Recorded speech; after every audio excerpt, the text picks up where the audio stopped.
Hello everybody, welcome back to my channel. Today we are going to be doing a video that will hopefully become somewhat of a series on my channel over the course of the year, and that will be my quarterly wrap up and kind of favorites, as well as some stats for you guys, because I don't really do wrap ups that much anymore, but I do really want to discuss especially the books that I really loved, and I feel like this is a really easy way for me to do that and tell you guys, you know, some of the basic stats about my reading and kind of give you guys updates about what I really enjoyed and maybe what I didn't enjoy as much. But I'm really excited to do this and tell you guys a little bit about my reading from January to March. So from January to March last quarter, I ended up reading 29 books, which is much better than last year and is better than I know in years past, but I'm super proud of that number, and I'm really glad that I read so many wonderful books and that I really enjoyed so many of them, and I'm really pleased with 29 books. Last year I think I probably read like one by this point in the year, so I feel like that's some really good progress from years past. So to go over what I rated books, I have some stats about what star ratings I gave them. So I had 7 5-star books, 12 4-star books, 4 3-star books, 4 2-star books. No books were starred 1 star, thankfully, and there were 2 that I ended up not rating. And within those, if they have like a 0.5, because I have been doing that a lot as well, if they have a 0.5, they're just within that category, so they may be 2.5 or 3.5, but yeah. Lots of 5 stars and lots of 4 stars, which I am very pleased with. I will say I'm not the most aggressive rater. I don't really have a really good like plan for how I rate books. I need to figure out kind of what my system is for rating, but still, nonetheless, so many great books. 4 stars and 5 stars were the top, and I'm very pleased with that. Next, moving on to age groups, I read 17 young adult books, 11 adult books, and 1 new adult book. I didn't end up reading any middle grade, which was kind of surprising, but lots of YA. To be expected. That's what a lot of my TBR is, and I don't know if I've mentioned this, but I'm trying my best this year to work through the TBR that I already own, and not picking up a bunch of new releases. I'm trying to pick up books that are already on my shelves and that I've been needing to get to for a long time, and so I think that's especially why YA has 17 books in it. But I still did read a decent amount of adult, so I'm very pleased with that, and yeah, that's kind of how these past few months have been going. I'm reading a lot of books from 2014 booktube, so that's been an experience for sure. And going along with what I just said, every single book that I read in January through March was a book from before 2021, so no new releases in those months, which is totally fine, but it's kind of shocking to me because some of these books I totally thought came out this year and they didn't, and granted they came out very late 2020, so my assumption wasn't completely off, but yes, all from before 2021. And to just kind of give you the gist of the books that I've read, I mostly read fantasy books, and below that the category that was most popular was contemporary, and then below that, if I go on Storygraph, it says that LGBTQIA plus books were the next most popular category. So that's kind of the idea of what I've been reading. I have had little sprinkles of like horror books or thriller books in there, as well as a couple classics and mysteries. But in general, fantasy has been my most popular genre, as well as contemporary, which honestly, the fact that I've read so many fantasy is really interesting to me, because I think especially last year, I was not interested in reading fantasy, and years before that I was so obsessed with fantasy, so I feel like I go through phases of really loving fantasy, and this year I'm loving it. I'm loving every second of fantasy so much, so that's really exciting to kind of find out when I sat down to do all of the like numbers for this. But yeah, fantasy and contemporary are my top 2, and a very close second with LGBTQIA plus books. So moving on, what we're gonna do is we're gonna talk about some of my favorites from this past quarter,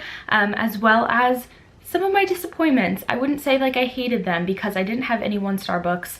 Most of the books that I read, I did find some really good redeeming qualities about them, but some of them I had really high expectations for and I just felt let down in whatever reason. So before I get into my favorites and my least favorites or most disappointing books of the past quarter, I just want to list off all of the books that I have read so far in January through March. So I've decided to tell you about 5 of my top favorite books from the last quarter, as well as 3 of my most disappointing, least favorite books of the past quarter as well. Let's start off with the 5 books that I loved the most from this past quarter. The first book I would have to say is The Invisible Life of Addie LaRue by V.E. Schwab. I have never been a huge V.E. Schwab fan just because I read her Savage Song duet, didn't love it much at all, and I wasn't sure on how I would feel about her other works, but I decided to pick this one up and I really enjoyed it. I really related to Addie a lot, and I thought that the premise was so well done and it was such an interesting concept.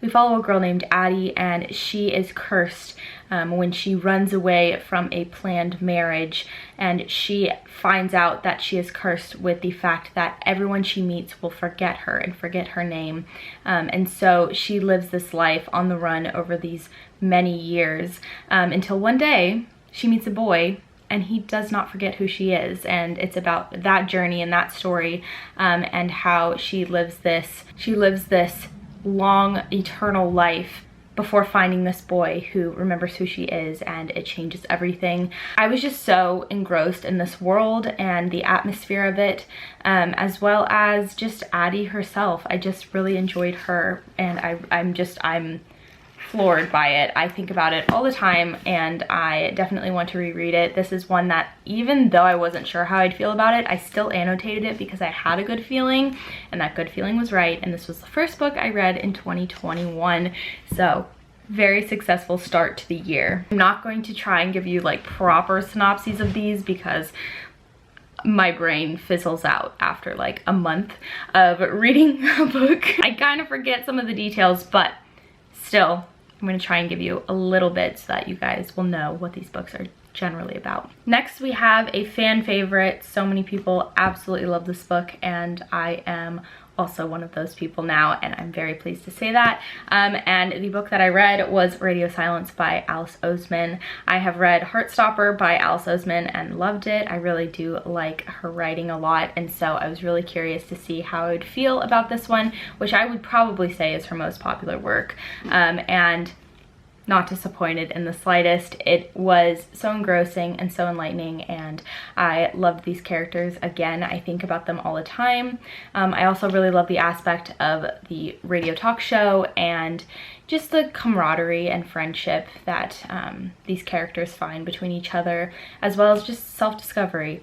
And yeah, this is about a girl named Frances, and she spends most of her time studying, but she listens to a podcast called Universe City, and she doesn't know who the person is that is running this podcast. But eventually that person's name is revealed, and it enlightens Frances that she knows this person otherwise. It becomes this friendship that develops, as well as this connection between this podcast and talking about the universe and the meaning of life and all of those things. It's very emotional, had me in tears. I read it in one day. It's a big book, so that means something to me. And I really love this one. Definitely need to reread it soon.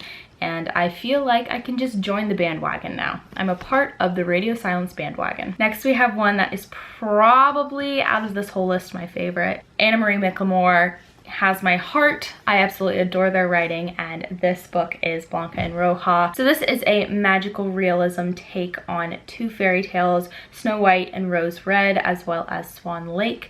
And we get Latinx characters, 2 sisters who, one looks white, the other does not. Their skin colors are very different, as well as their hair. And it's about colorism, it's about sisterly love, it's about the sacrifices that you make for those that you love, and family. But it also has this fantastical element to it, and this really interesting magical realism in the real world. And I just absolutely adore Anna Maria McLemore's characters so much. They are so palpable, and I find a little bit of myself in each of them, yet it's in this world where things that you don't expect in the real world to happen.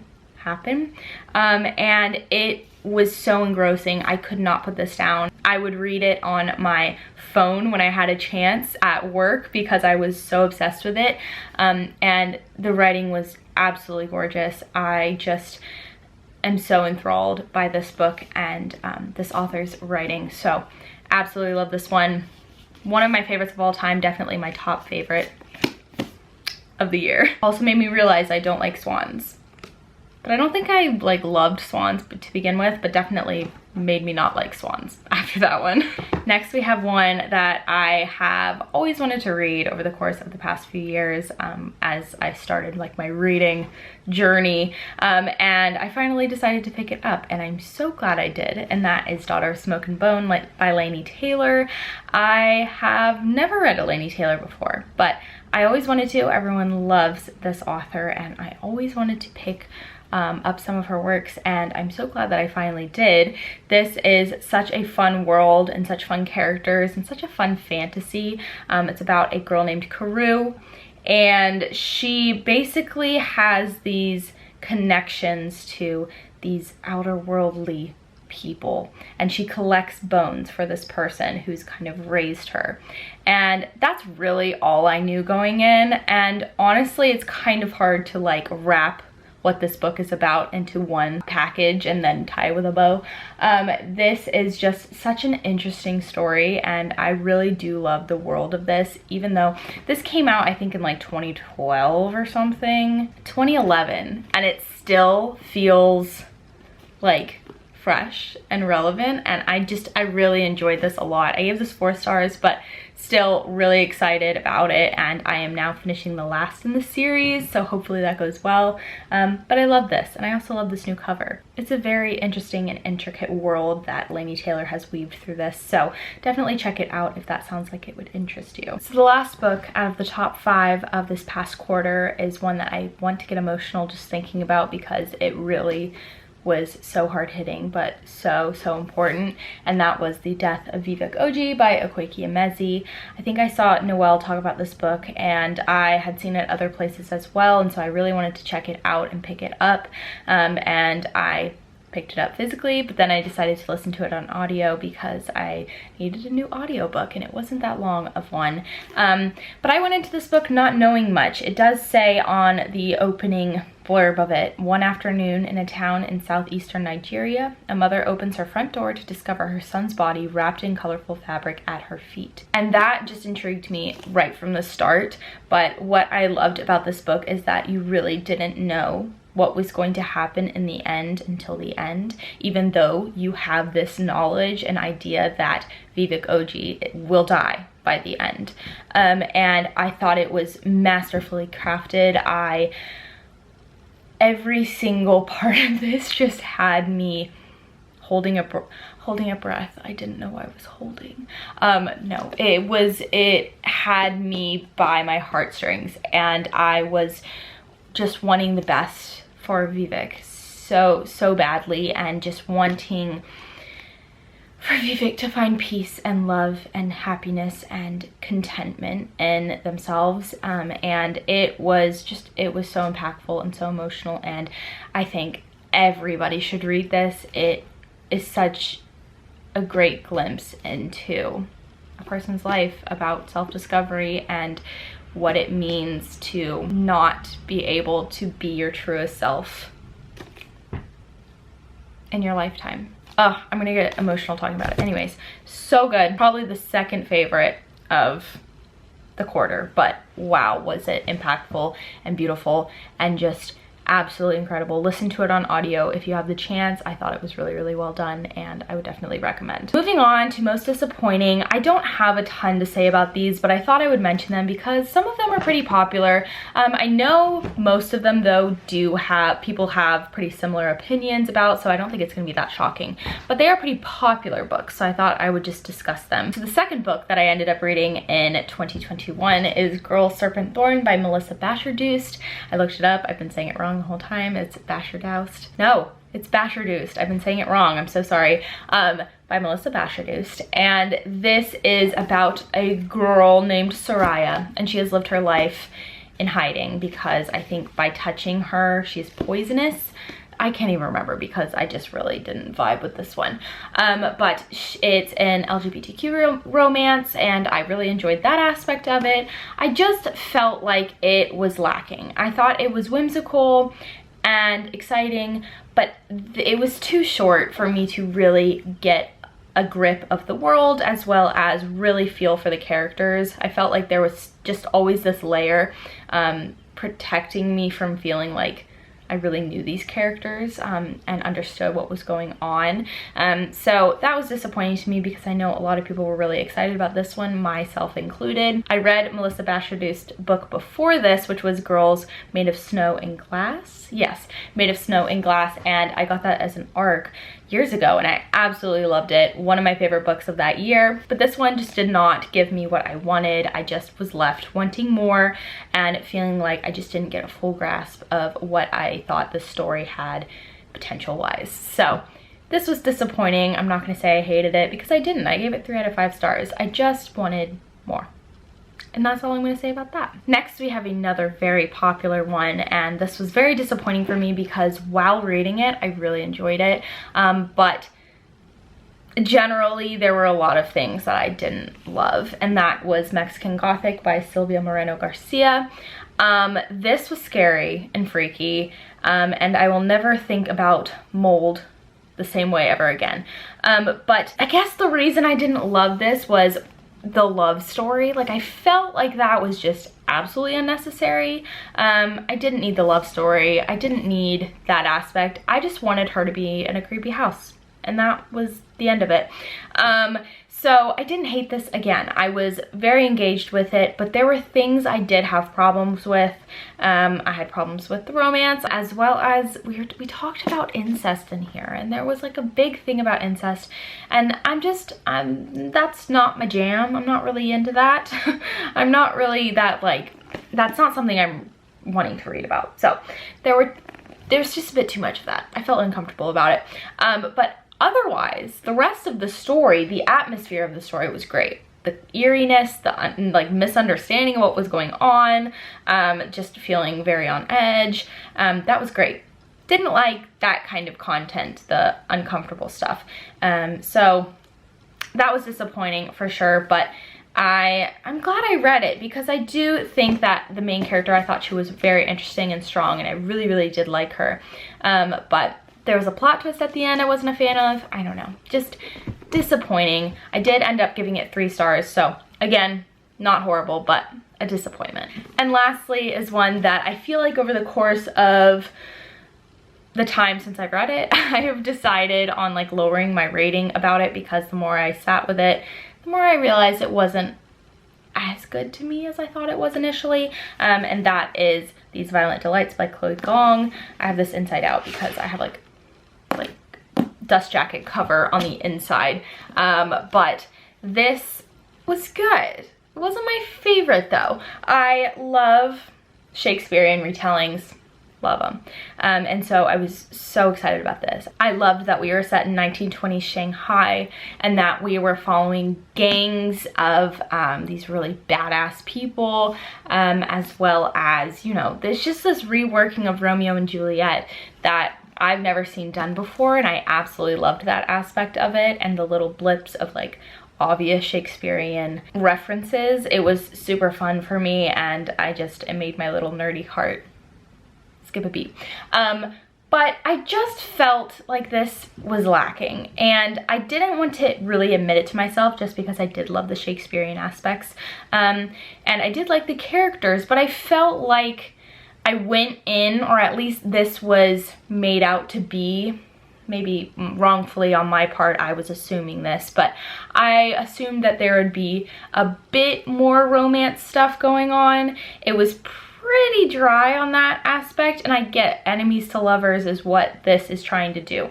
But I wanted a little bit more from that, and I felt like I just was a little bit too focused on what was happening in the world rather than my expected experience of being the Romeo and Juliet, you know, can't be together, hate each other, but want to be together, and yada, yada, yada. So that's probably, you know, my wrongdoing for assuming that that was what it was going to be about, but I still did enjoy it, and I am looking forward to reading the next book. This just wasn't hitting it like I expected. So I think I give this one 3 out of 5 stars as well. 3 out of 5 stars.